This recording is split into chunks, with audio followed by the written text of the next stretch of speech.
We're just preparing you for the inevitable. It's going to be week 5 of the NFL season. Some team's going to be 4-0, and people are going to start wondering if they're going to go 16-0. So today, for our game time decision, Kevin, we're going to check out which team has the best chance to go 16-0 in the 2012 season.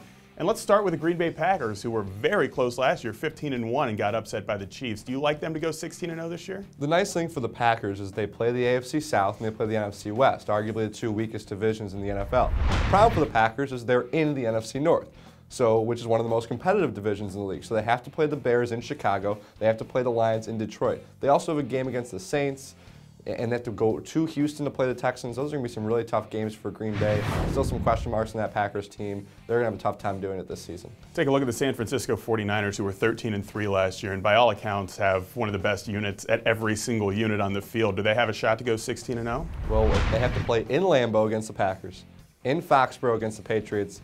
I don't see them winning both of those games. I mean, we can go through the rest of their schedule, but just you look at those two, I think it's an easy way to rule them out. So for those keeping track at home, the Packers and 49ers play each other week 1, so one of them is not going to go 16-0. It's easy math. We're moving on here to the third team that we're going to talk about, Kevin, who I think is your favorite to go 16-0 this year. Yeah, New England Patriots, if anyone's going to do it, I think they can make a run. You know, they have the offense. They've put a lot of work into improving that defense. Similar to the Green Bay Packers, they play the AFC South, they play the NFC West. Now they have to play the 49ers, but the nice thing is for New England, they get Houston at home, and their other first place kind of crossover, they have to play in Baltimore, a rematch of last year's AFC title game. That could be their toughest game on the schedule, but New England is head and shoulders above the rest of their division. So they take care of those big games, Houston, San Francisco, and Baltimore, they have a very good shot. Not to mention from a non-schedule standpoint, they added a couple good receivers, a couple of key defensive players. It's going to be an interesting season in New England. Kevin, we're just going to humor our Giants fans. They won the Super Bowl last year, so we have to take a look. Do they have a shot to go 16-0 this year? No. No.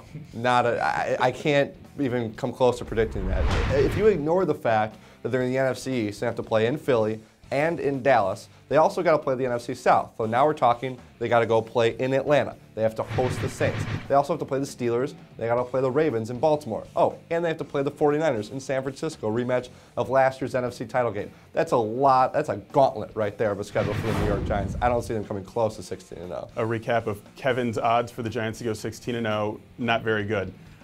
Kevin, let's move on. Give me one last team that we haven't talked about yet that might be sort of a sleeper pick. You know, the Houston Texans, I think, are a lot of people's sexy AFC pick to kind of surprise people because the AFC has a lot of question marks, more so than the NFC. And you look at the fact that Houston, we talked about the Patriots being ahead of their division. Look at Houston. I mean, they are way ahead of Jacksonville, Indianapolis, and Tennessee in the AFC South. I know they're obviously, have to replace Mario Williams right side the offensive line. They got some key games. If they can upset New England and Foxborough, the Bears in Chicago, they have games against Green Bay and Baltimore, so they have some big games. But if they're able to, get a couple upsets, win some of those games, they're kind of a sleeper pick. But I think the moral of the story is looking at it right now before the season starts.